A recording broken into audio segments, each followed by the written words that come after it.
Pernahkah anda terfikir, hari ini dengan hanya beberapa perkataan, AI boleh menulis karangan dan memberi pelbagai pendapat dalam beberapa saat? Teknologi ini sememangnya membuka banyak peluang.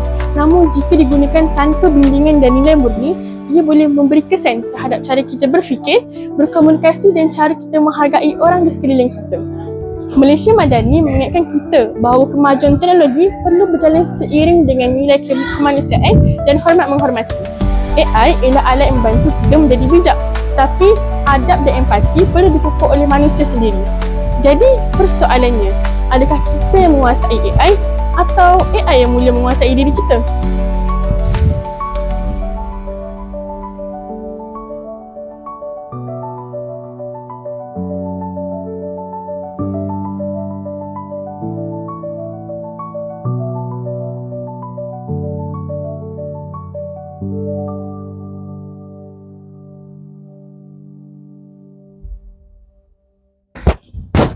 Kau dah siap ke kerja sekolah karangan yang cikgu suruh siapkan semalam? Alah, nantilah. Kacang je karangan tu. Tapi cikgu nak petang ni. Be, soba be. Be, relax be. AI kan ada. Suka hati kau lah.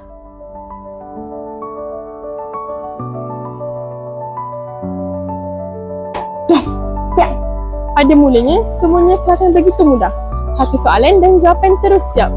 Hari demi hari, dia semakin bergantung. Setiap persoalan diserahkan kepada AI. Kini, keputusan juga dibuat tanpa betul-betul menilai dan tanpa betul-betul memahaminya. Weh, petang ni kau free tak? Zoom ni boleh tampak?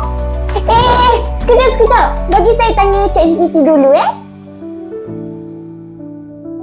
Alah, tak boleh lah. ChatGPT suruh aku rehat. Hai, suka hati kau lah. AI sememangnya mampu memberi jawapan dengan pantas, namun dia tidak mampu menggantikan kebijaksanaan dan nilai murni yang lahir daripada seorang manusia. Assalamualaikum cikgu. Waalaikumsalam. Ya Azra? Saya nak hantar karangan yang cikgu suruh buat semalam. Ya. Mari sini. Okay.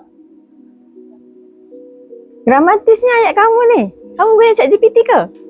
Mana ada cikgu. Saya buat sendiri tau. Okey, ya Azra. Cikgu nak minta tolong awak buat 2 karangan, boleh? Untuk wakil sekolah. Mestilah boleh cikgu. Sebelum petang ni, saya dah hantar dah. Apabila pelajar terlalu bergantung kepada kecerdasan buatan, ia berisiko kehilangan keyakinan dalam diri dan menyelesaikan masalah sendiri. Kenapa internet tak ada ni?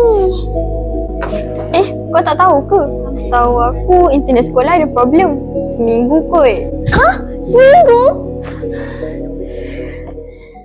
Apabila AI menggantikan usaha dan pemikiran, pelajar bukan sahaja kehilangan jawapan, malah kehilangan daya fikir, daya tahan dan keupayaan untuk menghadapi cabaran. Hal ini menyebabkan pelajar sukar untuk menyelesaikan masalah dan membina keyakinan dalam diri.